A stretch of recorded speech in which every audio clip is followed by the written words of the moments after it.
So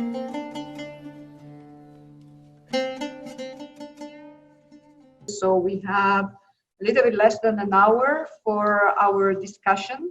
If there are interesting questions that are not answered, I will make sure to read them aloud to our panelists. So I see Nabil, my dear colleague Nabil, already with his hands raised.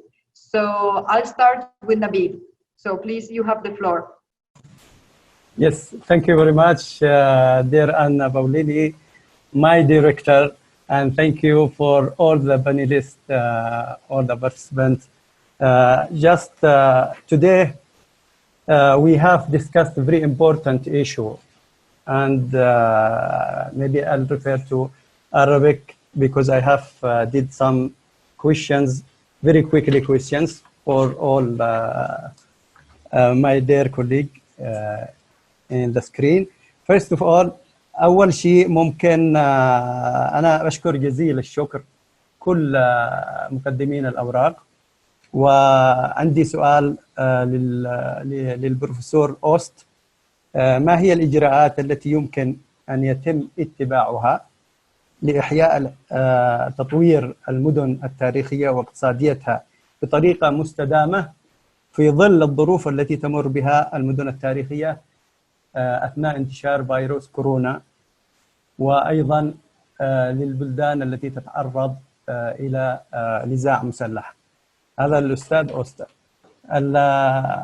السؤال الثاني هو للأستاذ، مداخلة للأستاذ كمال. الموضوع موضوع جيد ورائع. هذه الأنشطة هي فعلا رابطة بين المجتمع والمكان. تاريخ المكان مهم جدا، إنها أيضا تعمل على تقارب أفراد المجتمع. فعلا أنت تعيش التاريخ في هذه الأماكن، وهي فعلا هي تربط الناس وتعمل أيضا على resilience and peace buildings really يعني. وأؤكد كلامي الذي ذكرته أنت وذكرته الدكتورة أنا باوليني، لابد من التأكد من سلامة المكان والصيانة الدورية لهذه الأماكن، وخاصة في ظل الضغط الكبير عليها أثناء الفعاليات، وربط المجتمع المحلي وخاصة الشباب في هذه الأماكن مهم جدا. السؤال الثالث الأستاذ فؤاد ملكاوي، بالنسبة للاقتصاديات وتعزيز وتنشيط الحركة الاقتصادية داخل هذه المدن، أفكار جيدة وجريئة وهامة، لكن هناك مخاطر من التفكير إعطاء القطاع الخاص اليد الطولة في تحوير وتغيير الأوربان تيشو أو يعني النسيج العمراني لهذه المدن. السؤال هو إلى أي مدى ممكن الذهاب في هذا الاتجاه دون التأثير على السلامة والأصالة؟ وهل هناك محاذير معينة يجب أخذها بعين الاعتبار أثناء إطلاق مثل هذه المبادرات للإنعاش الاقتصادي في المدن التاريخية، خاصة في المدن التاريخية؟ لأننا على سبيل المثال نحن نواجه مشكلة كبيرة في مدينة صنعاء القديمة، توسع السوق والقطاع الخاص حتى إنها تضررت المباني السكنية، ودخل الأوربان تيشو مع بعضها. السوق دخل في المناطق السكنية، المناطق البيضاء دخلت في المناطق الخضراء. فهذه أمور يجب أخذها بعين الاعتبار لكي لا يعني تتعطل أو تؤثر على مكونات المدينة التاريخية المتكاملة. الدكتور جورج، عندي سؤال مهم جدا، التركيز على عملية إنتاج مكونات الحرف التقليدية في المدن التاريخية، وهذه هي ربط الاقتصاد واستفادة المجتمع المحلي فعلا من هذه الأنشطة التي ترتبط بالمبنى وما خلف المبنى. كما قال المحاضر الأول، إن هناك وراء هذه المباني التاريخية، وراء هذا الديزاين الجميل، هناك إنسان، ولكن تتعرض الحرف التقليدية إلى تهديدات كبيرة جدا. كيف يمكن أن نحمي الحرف التقليدية ونأمن استدامتها وتأمين جودتها وأصالتها في ظل التحديات الاقتصادية الموجودة؟ إنتاج الصين، إنتاج الهند، الكثير جدا في هذا المجال الذي قد تؤثر على إنتاجيات القطاع أو المكونات التاريخية للمدن التاريخية في هذا المجال. شكرا جزيلا على سعة صدوركم، وأكتفي بهذا القدر من الأسئلة. شكرا. Thank you very much, Nabil. So maybe we can reply in the same order. So Professor Oost.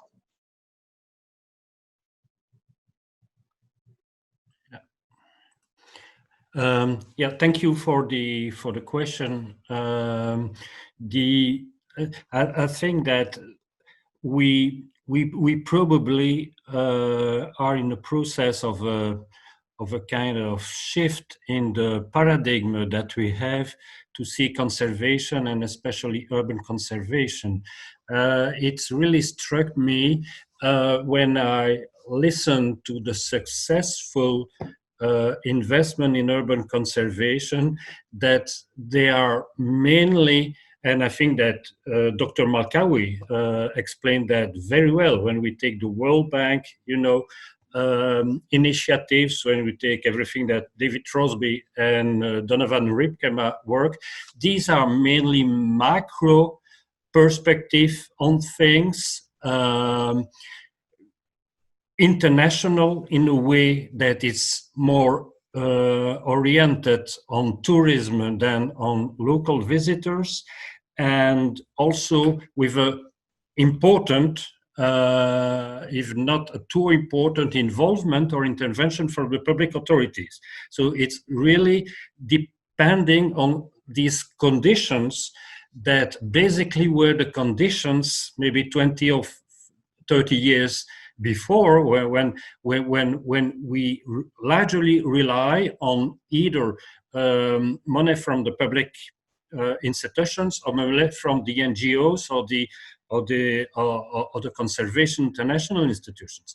What I really feel in a post-pandemic world like we live here is that we can no more rely maybe on the fact that we get more and more tourists coming, and that we live in public spaces in a way that we did it before. So the shift that I'm explaining is more from macro to micro.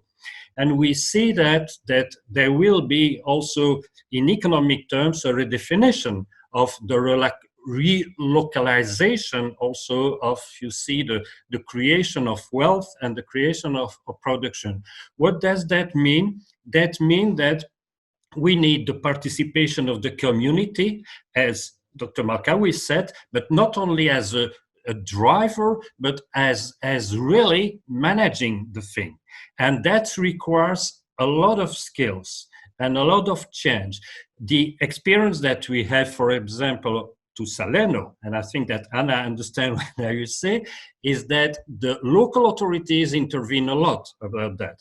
So when you make a workshop with a lot of participation from the community, it becomes a very intricate discussion about who's deciding about what.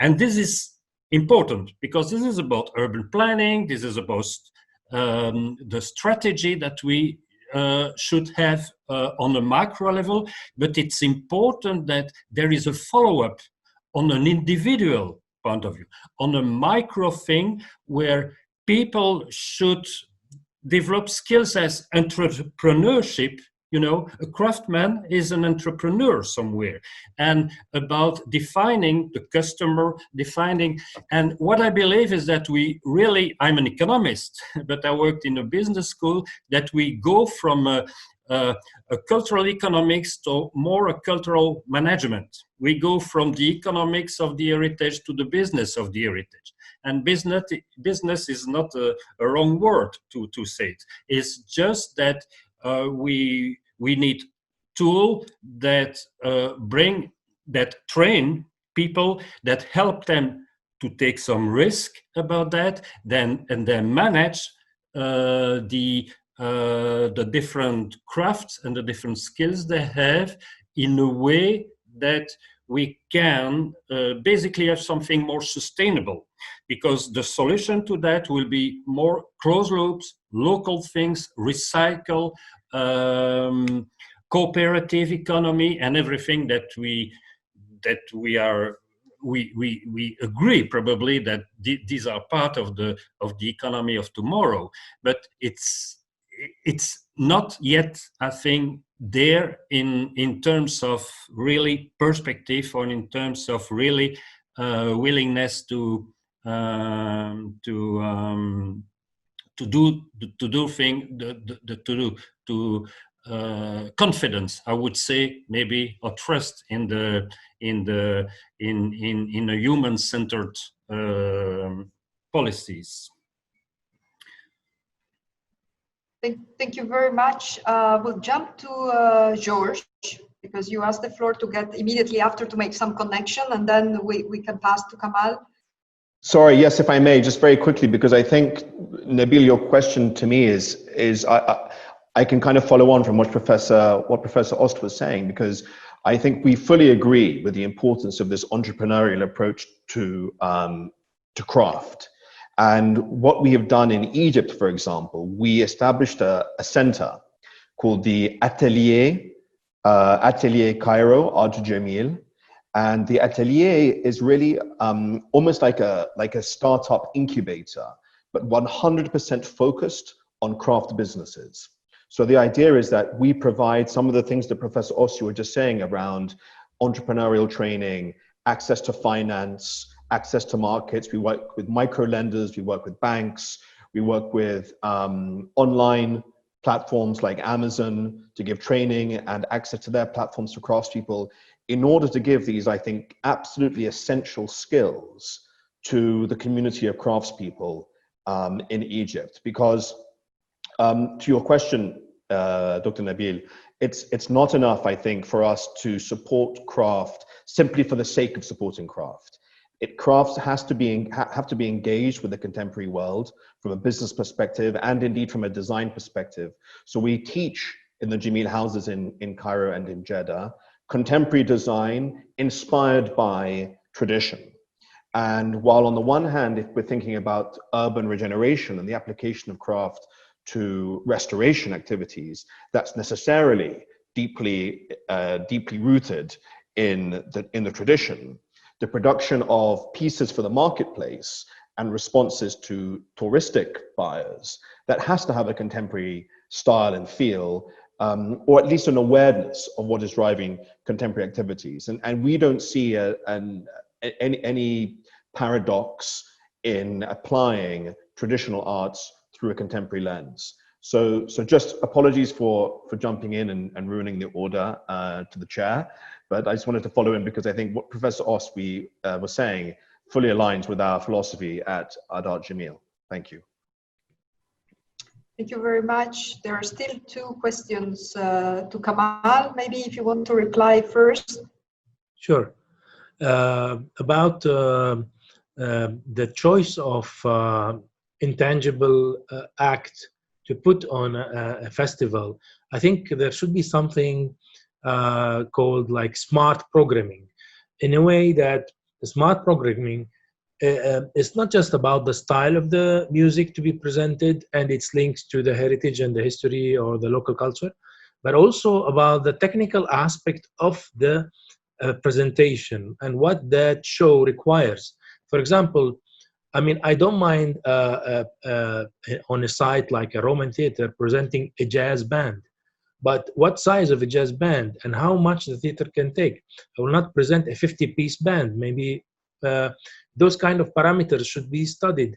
I mean, I have seen, for example, the South Theater in Jerash Festival presenting Arab pop stars, where the amphitheater becomes extremely crowded with people. You feel it's going to fall down. I mean, it's really heartbreaking sometimes to see that happening. While this place, okay, it can take Arabic music, but not that kind of pop star. It can take something a little smaller, a little of a different size. So I'm not against presenting different kinds of music, but I will not put a heavy metal concert on a Roman stage, you know, that requires rigging and trussing and heavy lighting and a crazy sound.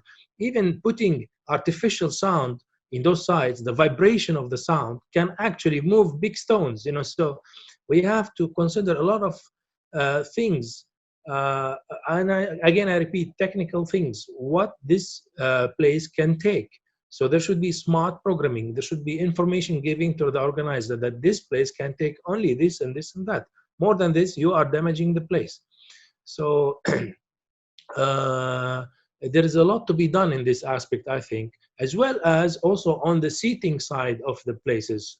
You can see that these stones have been built in a way where the Romans were, you know, great muscled people, and they can, you know, step up big steps. But now the people are kind of more spoiled. You know, they need a different kind of pathways, different kind of steps to go up. And the way how they sit on the stones, I don't know. I've seen the Amman seating in the Roman amphitheater, like the places where people sit are already curved this way. I don't know if this happened the last 20 years or 50 years or 200 years. I'm not sure, but I feel there is more damage have been done in the last 50 years than the last 2,000 years, you know, in those places, due to these events that are happening without a proper criteria and organization. These are my points, you know, for, I don't know if I answered the question, but yeah. Thank you very much. Dr. Fouad? Thank you, and thank you, Nabil. I think every session, Nabil has interesting questions actually to hit the debate a little bit. It's your question is really about the role of the private sector and the role of the government, which is really probably as ancient as, to use Kamal's probably analogy, as the Romans, more or less, basically.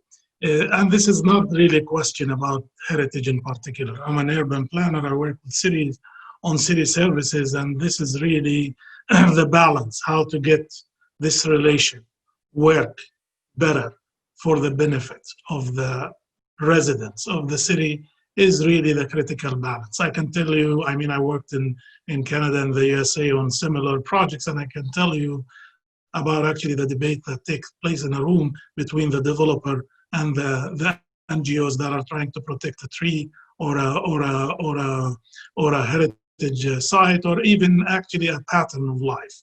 So this is really basically the question that we all ask. So before I actually say another thing about that, let me step back and say, please remember, I started in the beginning by saying that actually everything now is different.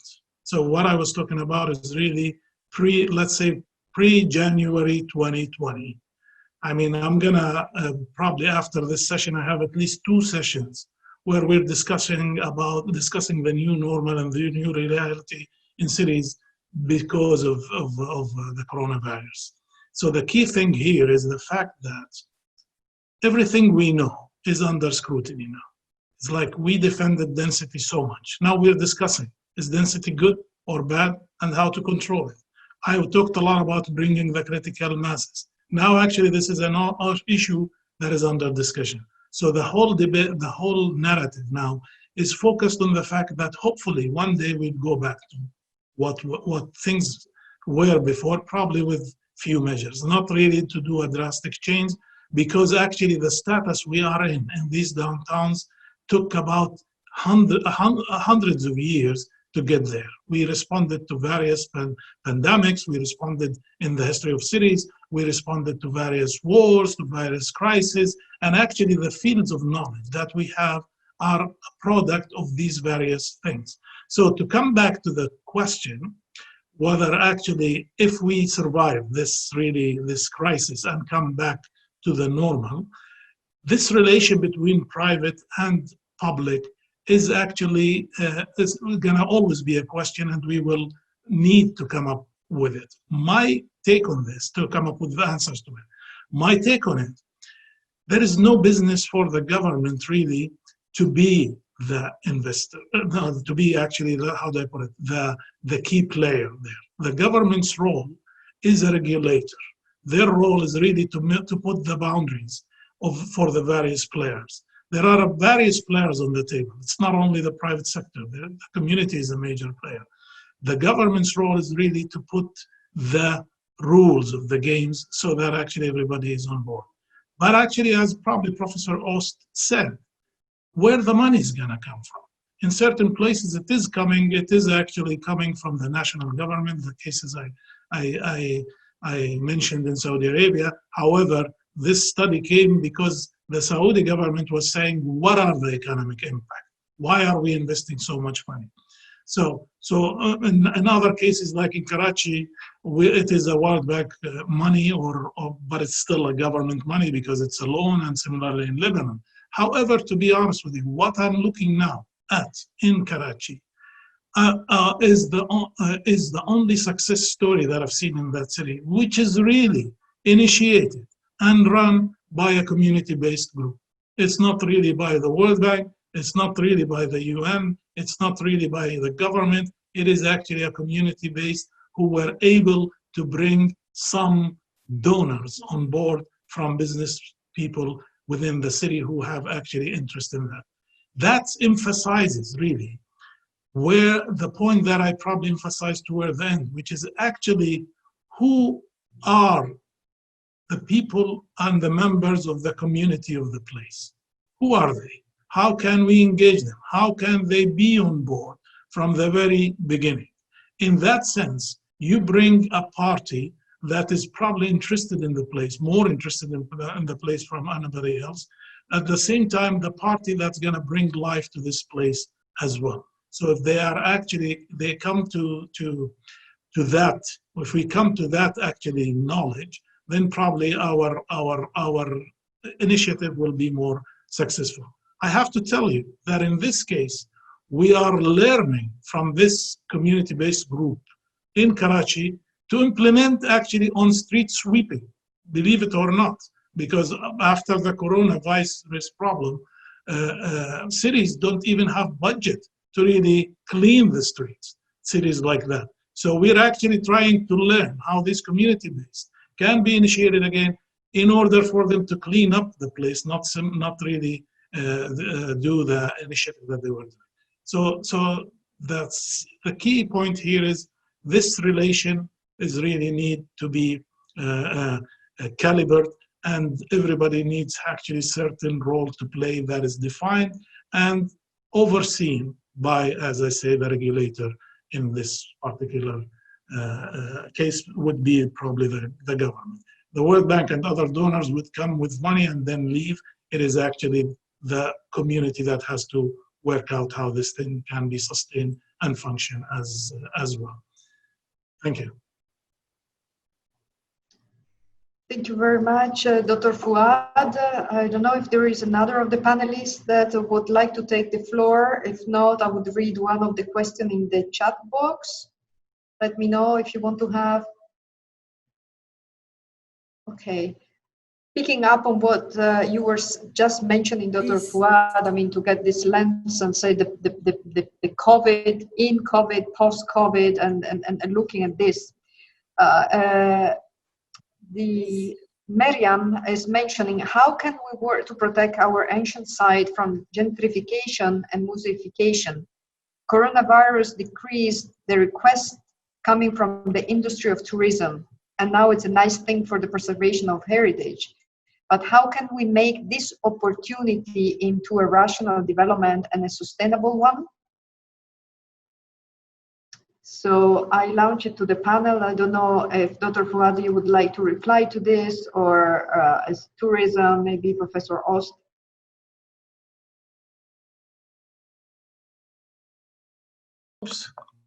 I can say probably a few words and then leave it to Professor Ost basically to respond.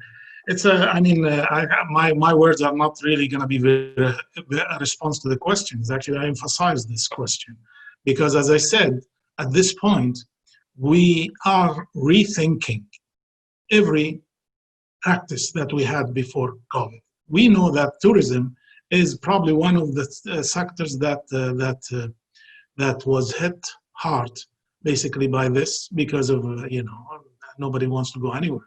So in that sense, basically, once this crisis ends, most probably that's the sector that needs to be really revitalized, one of the sectors that need to be revitalized. How we can protect the heritage from gentrification, from other basically, let's say, negative impacts, that is the role of planning. I mean, cities who actually are not totally focused on defeating coronavirus. Everybody's focused, but actually cities who actually have a longer term vision, that's what they're doing now. Every city has its own actually circumstances. So these cities are now sitting down to plan for post-corona. How to revive the economy, not really just simply tourism, how to revive the economy while not really losing the, let's say, the assets that they have in the process. Certainly, as I mentioned also, we are trying to help Karachi to do that by coming up with certain guidelines how they can actually resurface after the COVID-19. I think that is my 2 cents of thoughts. If I may just add, I just completely agree with Dr. Malkawi. Just to maybe add two remarks on that.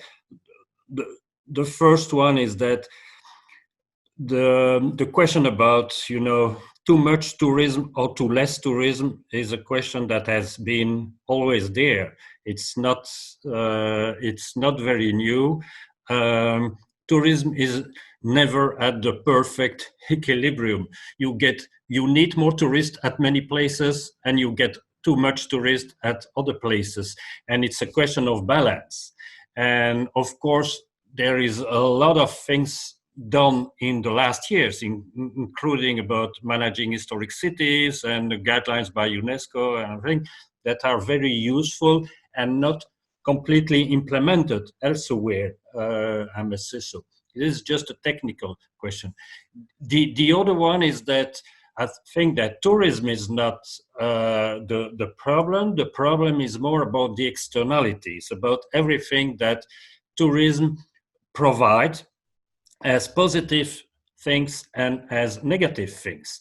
And there we should, I mean, take into account or take into consideration with in the future where tourism will, I hope, come back again and travel to internalize these externalities. So to really pay attention from an economic point of view, you know, that people pay the price where there is something that it's going wrong. We should realize that most of the externalities that we have today from tourism are sometimes negative and they're not paid for. So this is an economic question that creates a lot of conflict and a lot of distrust somewhere in the community, in the local community. So there is maybe that the crisis that we have today is an opportunity maybe to settle also to that question. And this is where the local authorities, as said Dr. Malkawi, should be a regulator, because it's up to the authority to deal with the externalities and to take that in charge and to correct this so that gentrification and mass tourism and pollution coming from tourism doesn't happen the way the way it went in the past. Well, thank you very much. I think I saw and I missed raise hands before. Madame Bejaoui, je pense que vous avez demandé la parole. Oui, j'ai demandé la parole. شكرا كثير. أنا أشكر أول شيء المحاضرين لأنه لغناء وتنوع المداخلات وكل المواضيع اللي تطرقوا عليها هي من يعني مهمة جدا بالنسبة للمدن التاريخية وكيفية التدخل. لكن أردت أن أركز على نقطتين. أول نقطة هي اللي تتعلق بإعادة الأحياء، وبالذات التركيز على ترميم المعالم، لأنه في ترميم المعالم في عنا نقطتين. أهم شيء أنه يكون فيه عنا اليد العاملة المتخصصة، لأنه معرفة الصناعات التقليدية وكيفية خاصة كيفية نقلها للشباب وكيفية تشجيعه على أن يجعل منها مهنته هذه مهمة جدا. وأعتقد أن هذه النقطة من أهم النقاط اللي ممكن نتطرق لها في مبادرة مدينة لنتمكن من ترميم معالمنا بطريقة صحيحة. والنقطة الثانية بالنسبة لترميم المعالم هي إعادة توظيفها. فإجمالا نلاحظ، أنا أقول حتى نلاحظ من تجربة تونس أنه الأغلبية الوظائف الجديدة هي تكون يا مطاعم، يا يعني يا نزل، يا بيوت للضيافة. وكل هذه الوظائف الجديدة هي بالذات يعني لا بتكون مجعولة للناس اللي لزوار المدينة، ليست لساكني المدن التاريخية. وهذه النقطة هذه تربطني بالنقطة الثانية اللي حبيت أن أنتقلها، هي موضوع السياحة اللي هو موجود تقريبا في كل استراتيجيات الحفاظ على المدن القديمة. أعتقد أنه اليوم بعد ما عشناه من آثار الكوفيد 19 وآثار كورونا، بعد ما من اللي قاعدة تعيش فيه عديد من المدن التاريخية في منطقتنا العربية من حروبات فإن اليوم مفروض أن نعيد النظر في موضوع السياحة، وننظر له ممكن بنظرة أخرى، يعني حتى نجتنب أنه تصير المدن التاريخية كلها مجعولة للسياحة. ولما نقول سياحة هي سياحة أغلبيتها أجنبية، ماهيش سياحة محلية. يعني لاحظنا مثلا ناخذ تجربة مدينة تونس أيام يعني الحظر الصحي، فإنه بيوت الضيافة والنزل والمطاعم كانت كلها مغلقة. يعني هي تسببت، احنا في الأول فرحنا أنه هي يعني أعطت شغل، يعني كانت مورد رزق لبعض سكان المدينة، لكن في الأخير اتضح أنه في يعني مدة شهرين أو 3 أشهر يعني هذا، فإنه نرجع نعيد التفكير حتى لا نصل إلى مشكلة الجنتريفيكيشن. أنا أعتقد أنه هي النقطة ناخذ بالنا منها، لأنه الاستراتيجيات اللي احنا متخذينها في أغلبيتها توصلنا للموضوع جنتريفيكيشن. وأكتفي بهذا القدر من المداخلة وشكرا. Merci beaucoup, Pauline. Thank you very much, Madame Amal.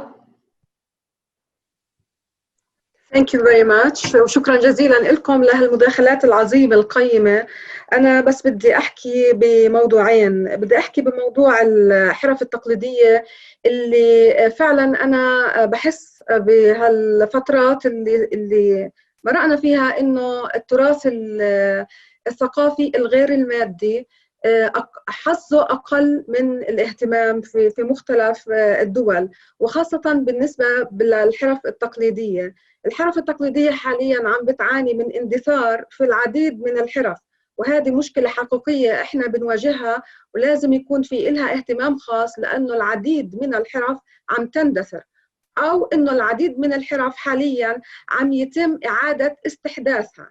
الاستحداث مش غلط والمعاصرة مش غلط، لكن كتير في من الحرف التقليدية، ويمكن دكتور جورج يمكن بأكد على كلامي إنه كتير في من الحرف التقليدية عم تتغير الأصالة تبعتها، حتى أحيانا بتم إعادة تدويرها أو بتم استحداثها، بحيث إنها مع الزمن وتقادم الزمن عم بتغير شكلها ومضمونها ورسالتها.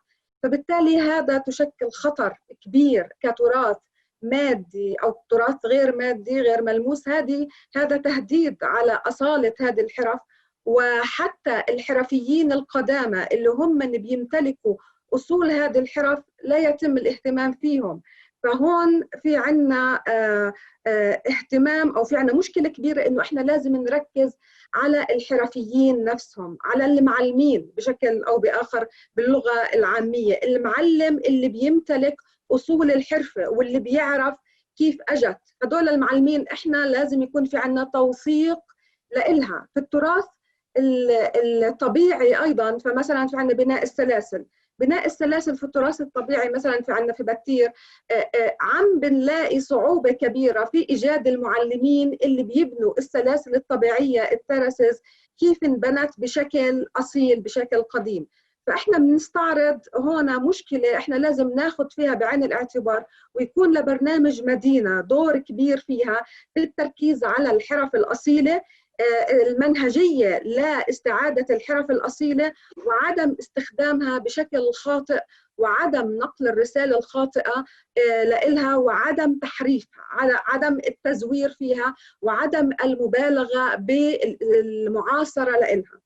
الموضوع الثاني اللي أنا بدي أحكيه بالنسبة لموضوع الوظيفة تبعت المواقع في المدن التاريخية. المشكلة اللي عم بصير، صحيح إن الدولة هي المشرع، لكن الدولة بتحتاج لدعم، بتحتاج لتدريب لكوادر. اللي عم بصير إنه إحنا بننظر لكل موقع تاريخي منفصل عن المحيط أو منفصل عن المواقع الأخرى.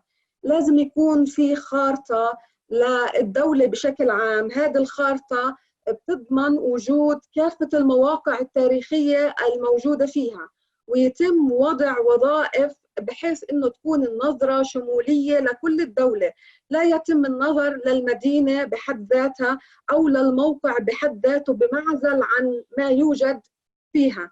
لازم يكون في عنا مسارات سياحية مرتبة موضوعة بشكل ممنهج، بحيث إنه يكون المسار يشمل كل المناطق في المدينة أو كل المناطق في الدولة، مشان يكون الأثر في استدامة، ومشان تكون الفائدة كمان بتعم على كل المناطق، ويكون في عملية تشغيل، في عملية استفادة، وفي المجتمع المحلي يلمس الفائدة من وجود المواقع التاريخية.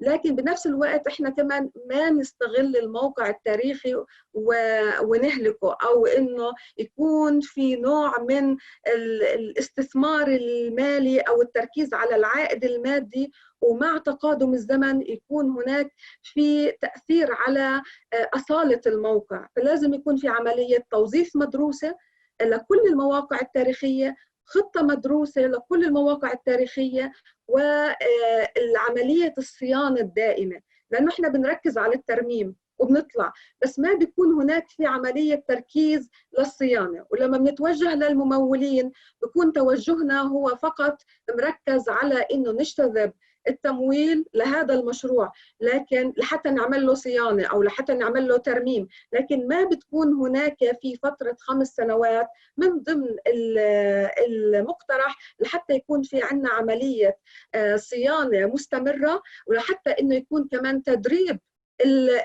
العاملين وتدريب المجتمع المحلي كيف إنه هم يتعاملوا مع السياح، كيف إنه هم يتعاملوا مع هذا الموقع. التعامل مع الموقع هو ليس فقط وظيفة المدير تبع الموقع اللي المفروض يكون مؤهل، التعامل مع الموقع هو كمان وظيفة مشتركة ما بين المجتمع المحلي، ما بين مدراء المواقع، ما بين الدولة المشرعة. وبالتالي هذا هو التوعية اللي لازم تتوجه للجميع بهذا الخصوص. شكرا لكم ويعطيكم ألف عافية. Thank you very much. I've seen Mr. Abu Sada, you asked the floor. شكرا دكتورة أنا يعني سعيد إن أنا أكون معاكم للجلسة الثالثة النهاردة، وشايف إن إحنا يعني بنتقدم بشكل كبير حوالين بلورة أهداف مشروع مدينة. وأنا هتكلم في نقطتين. أول نقطة، إلى أي مدى إعادة استخدام وتوظيف المناطق والمباني التراثية والأثرية، وأعتقد إن ده ممكن يكون أحد الأهداف اللي ممكن إن يكون المشروع اللي إحنا بصدد وضع رؤية ليه يكون في دعم للأماكن وإدارة الأماكن الأثرية والتراثية في إلى أي مدى يمكن إعادة استخدام المناطق والمباني. إيه الريجوليشنز اللي يجب أن تكون في هذه الأماكن لان فعلا يجب اعاده استخدامها، ولكن زي ما كانت بتطرح المهندسه امل ان الى اي مدى يجب ان احنا نحافظ وان البعد الاستثماري ما يطغاش على البعد التراثي والتاريخي، ولكن برضو يجب ان ما نهملش فكره الاستخدام او التواجد في نشاط يخدم الاثر زي البيوت التاريخيه والبيوت الاثريه.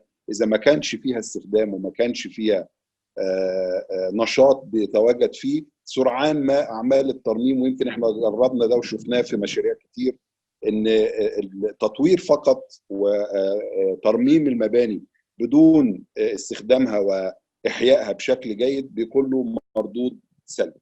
الجزء الثاني اللي يمكن انا سعيد جدا بالتجربه اللي طرحها دكتور جورج في القاهره، وهو فن جميل، لان انا كنت مدير صندوق التنميه الثقافيه في الوقت اللي كان فيه المشروع بيتم مع القاهره، وشايف انها تجربه رائعه ان ازاي يبقى فيه جزء خاص بالحفاظ على الحرفه وفي نفس الوقت المساعده في تسويق الحرفه دي، وكمان ان يبقى فيه معاونه في الاستفاده بمفردات الحرفه في التصميمات، وانها تكون لها مردود اقتصادي لاصحاب هذه الحرف.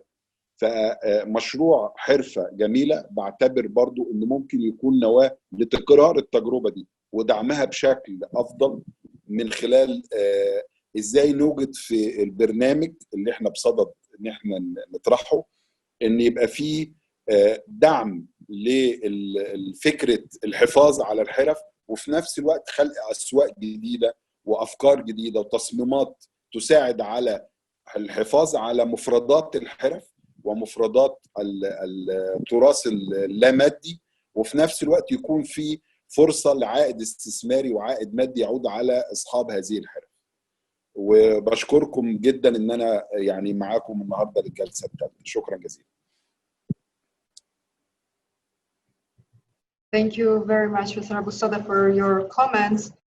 I have one comment from a question from a chat box. So we keep again on the issue of craft. This is coming from Ala Labashi.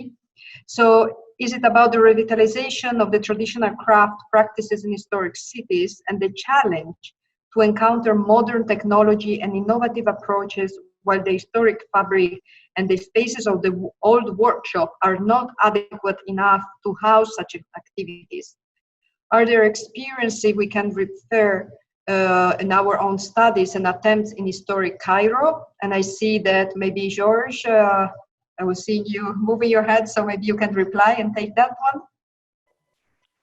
Thank you. Thank you to the chair, and thank you, yes, to Dr. Ala. But I think it's a good question about the kind of traditional versus contemporary in materials and techniques. It's something we think about a lot. So on the one hand, a core objective for us is to revive and achieve sustainable continued practice of traditional crafts.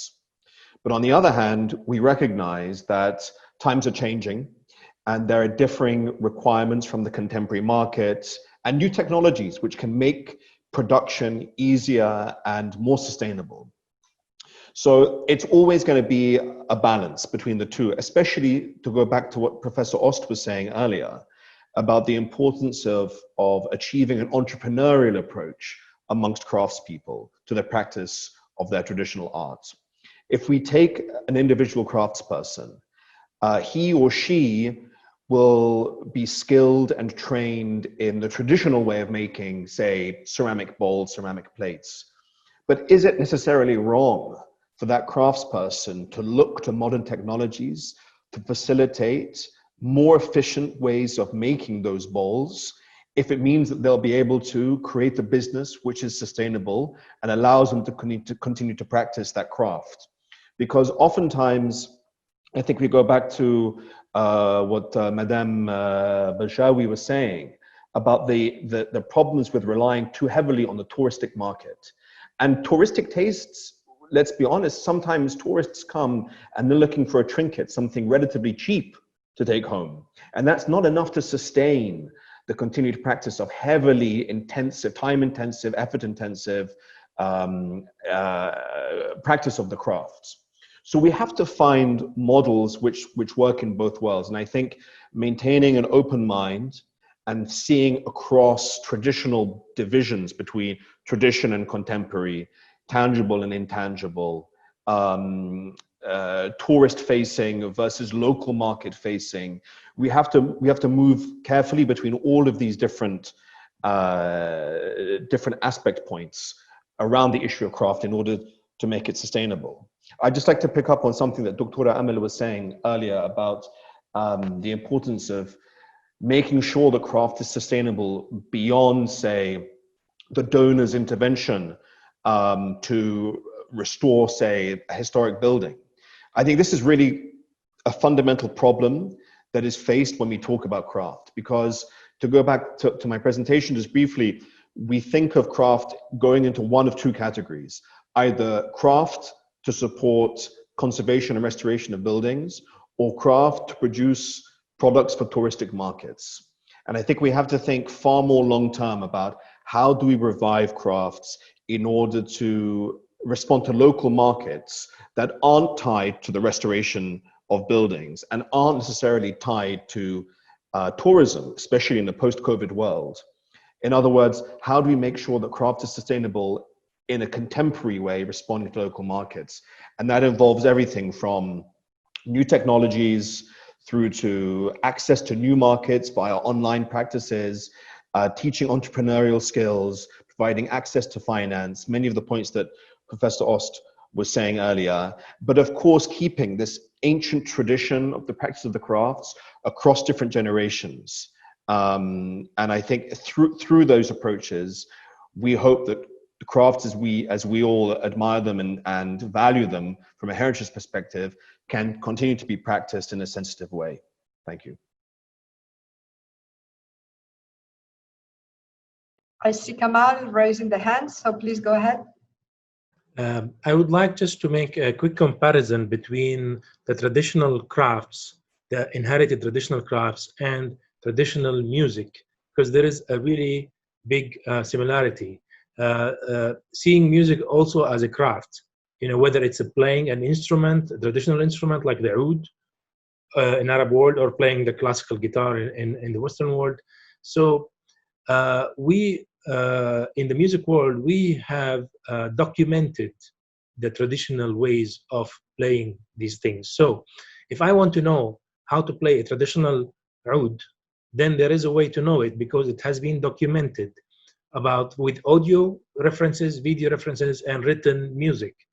So what I suggest, if there are ways to document the exact genuine traditional craft where it is preserved somewhere as a reference, even though at some point of history, maybe in 50 years, we will never find any master to do the craft again, but we can go back to the reference and learn from that. So I take another example. How do orchestras in Europe today play the classical music of Bach and Beethoven and Mozart? They never met them, and they never know how, they never listened to them. But going back to the documentation of those, we can reinterpret almost the same way.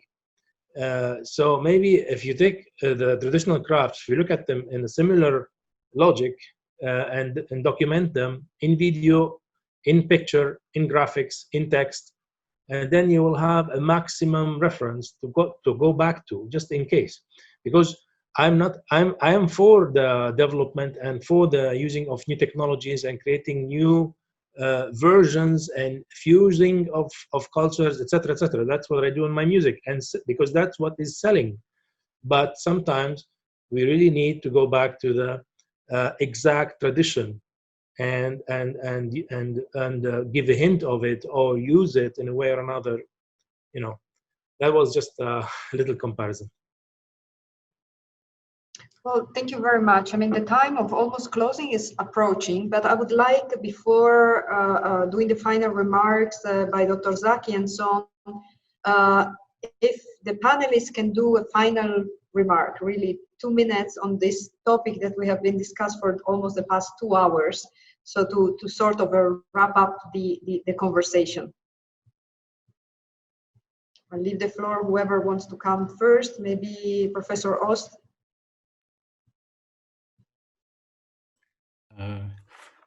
No, maybe just a word about, because I really agree with Kamal. I'm not a musician, but I understand very well what he does, and I guess that I'm not a conservation specialist neither, but that we have the same kind of question with tangible heritage because of following the Charter of Venice and all the guidelines, and at the same time taking advantage of new technologies, new techniques. But the thing is to document everything so that we know what we do. And I must say that it's not that different from coming back to my presentation when you look at a building to be adaptive reuse. You see, you get the reuse there because this is the conditions for keeping the building through different generation, but there is the adaptive word. So how do you mix these two by having a balance between what the building can offer and at the same time what the local community needs? And I know that this can be a discussion because the Charter of Venice says, okay, take first the building and then look what the building can do, because we don't need, but we need, I think, also for keeping this building, that we get this trade-off and that we look at the clients or the customers of the building and their needs and how it can fit better in the local community, in the surrounding. So this is, I think, always the same question about balancing, and this is what it makes things, I think, sustainable or not. And can I ask one question? I mean, I think Dr. Fouad will not be happy with me bringing back the conversation maybe through the lens of COVID. But, you know, the economy, I mean, you, Professor Ost, I mean, we have seen that the economy is really, you know, going down and the very steep, and we don't know what's going to be the projection in the future. And we also know that traditionally, investing in heritage and cultural heritage, I mean, it took many years to arrive to the point where Dr. Fouad was mentioning, you know, the revitalization of historic cities and making decision-making, understanding the value of cultural industries, the values of cultural heritage, and so on. But we also know very clearly that it's difficult to convince the decision makers and the politicians and the taxpayers and so on to invest in heritage. We are seeing that in emergency situation, you know, where the humanitarian is also the first priority, and of course it should be, but that, you know, the lens of heritage is never there. So what is the perspective in the future, where already heritage is, it's, you know, in the bottom of the priorities of any of the decision makers? I mean, can we have any positive regards in a way? I mean, we were talking a lot about the role and the community picking up really in their hands, you know, the sort, let's say, of heritage, whether tangible or intangible. But we know that also sometimes these people are the most disadvantaged as well. So they don't have the means, and maybe they don't have the knowledge of what they could do. So what would be your final, thought about that? I mean, in terms of economy. And then I will leave the floor to Dr. Fouad and the other panelists to conclude. Okay. To answer very, very, very briefly, because but one of my topic is analyzing business cycle and ups and downs in the economy. Okay, there are downs, but there are also ups. So you see, I remain always optimistic about the thing that could come. The only thing is that things go on, but in a different way. And this is where innovation and creativity also is an important thing. If you take something that keeps me very optimistic, it's not about, of course, the huge project that requires always some public decision and some maybe exceptional measures. but you see more and more websites of crowdfunding these days related to heritage. And I could make a list of these, and I see there many examples where very small, I'm not speaking about outstanding cultural value or UNESCO heritage, but very small things that has been done, you know, with no public money at all, with just the willingness of participants, and for very small amount they can collect this, and it's possible to do some of the things. So this is just an example of, I think, the changes of time, and the reason why we may be worried about the rest is also because conservation has been a hugely successful story since the last 50 years. When you went to it, you get a lot of problems, but at the same time, it started from scratch maybe in the 60s, and you get today a really awareness of the thing that we need to conserve, and we need to do that. And so that remains me optimistic, even if maybe the means and the ways that we're going to take would be slightly different. And it's, of course, maybe the case that you come from Italy, or when people come from France, where there is a huge tradition of public intervention in conservation, in the culture, where this question could sometimes be more, you see, explicit than in other places. Well, this is a positive note. Maybe on that one, Dr. Fouad, if you want to build in. No, I mean, thank you, Anna. No, actually, I agree with you, with your diagnosis. It's really, we are in difficult times. I mean, I am not an economist, I'm an urban planner. And my job usually is, as one urban planning theorist put it, making sense altogether. It's really sitting on the table, coordinating a group of people with different interests, sitting on the table to implement certain plan. And what your note is actually whose voice is louder going to be post-COVID. Usually the developer is sitting on the table, the government is sitting on the table, the heritage passionate groups are sitting on the table. So actually it's more people shouting, and my job usually was really to make sense out of it. And this is not really simply in the cities that I just mentioned. Even my practice in Canada was partly like that. And I can tell you 10 stories about that. So the key thing is really, is how, when we come out of this crisis, and basically, hopefully, go back to normal or the new normal, whatever that normal is going to be, how we can actually make these cities more resilient.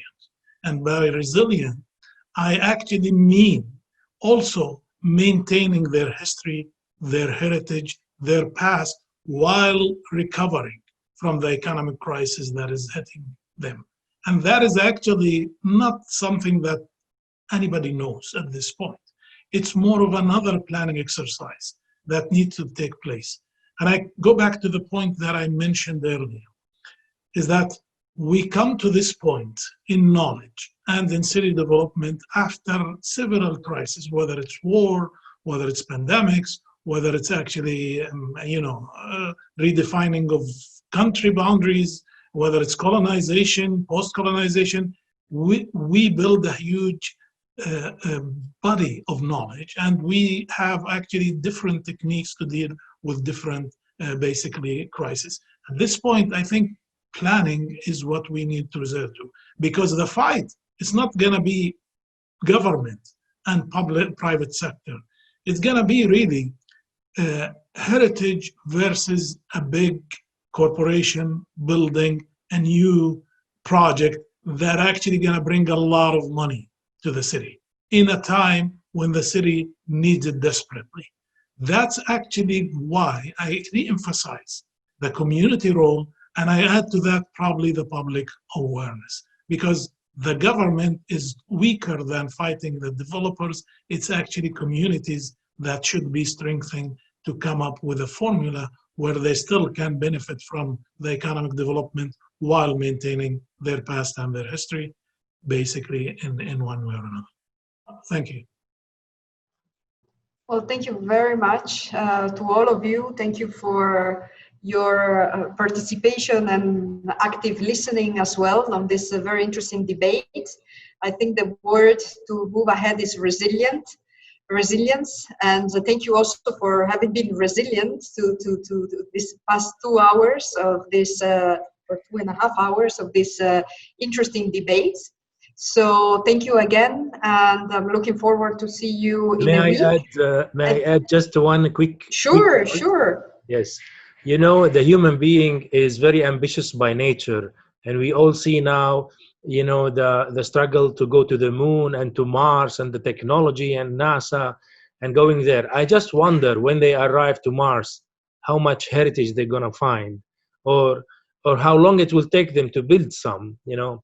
And sometimes we are living in cities on Earth where those cities have no heritage, or they're newly built, like probably Dubai or some of these cities. And the first thing that people say or criticize these cities with is the soul. They have no soul. So the question of the link, the soul link between the human and the past is so important. So I'm just wondering what's going to happen when we move to other planets. You know, we will miss so much what we have here. Thank you very much. In the meantime, let's try to conserve what we have here. And thank you. So I leave the floor to Dr. Zaki to the final remarks. And thank you for your participation, and see you next week. Thank you, Dr. Anna, for very really good chairmanship of this session, and thanks also to all the speakers, Professor Ost, Kamal, Dr. Fuad, and Richard, my dear colleagues. I actually really enjoyed this session, this particular session, because it brought traditions and issues related to crafts together with economy, which I think is really at the heart of what we're trying to do for the MEDINA initiative.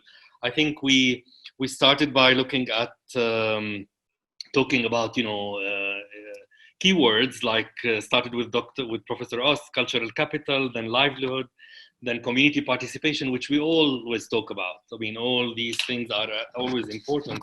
But I think one key aspect that came out of this discussion is perhaps one of the comments that we received from Professor Ost as the economist, and looking also with Richard on the traditional crafts, is how we are moving now from an economic perspective, I think, from the macro to the micro, and how we want to relocalize, you know, the importance of communities and entrepreneurship also in developing the skills of these craftsmen to develop businesses. So I think we cannot really separate these two things. I think these are really important in what we are trying to do.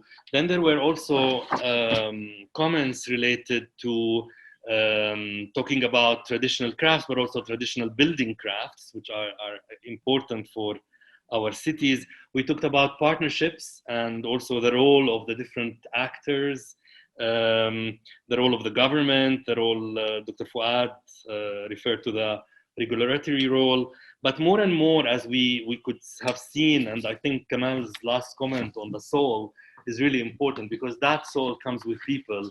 And this is what Professor Ost was also trying to highlight, the human-centered approach. So I think this is really important to look into how we develop tools to involve the communities and work with the communities to develop innovative solutions, because the word innovation came out as well, and how we could respond to current markets, which are not the normal markets that we used to have. It's a different situation now with the realities that we have, and I think there were last words that Dr. Fuad used about the resilience, and I think these are really important in looking at how we could develop such strategies. And we wait perhaps for Dr. Fuad to let us know what kind of guidance you provided to Karachi after COVID, how this will be tackled. But also there is the issue of documentation, which I think is really important. Kamal referred to that, which we need to have a reference of all these traditions, how we could build on what we know to develop practically to sustain, let's say, these continuing traditions. So I think, I mean, I cannot really say more because it's actually, it was a very rich conversation and rich discussion. But I think this really will inform us for the last session, where we want to develop, you know, the framework for the MEDINA program. So I want to thank you all. Thanks to the panel, thanks to the speakers, and thanks to the participants who attended the meeting. And we'll see you next Monday, and we will be talking more about the context and the environmental dimensions related to cities in their cultural landscapes. So thank you very much, and see you next week. Thank you.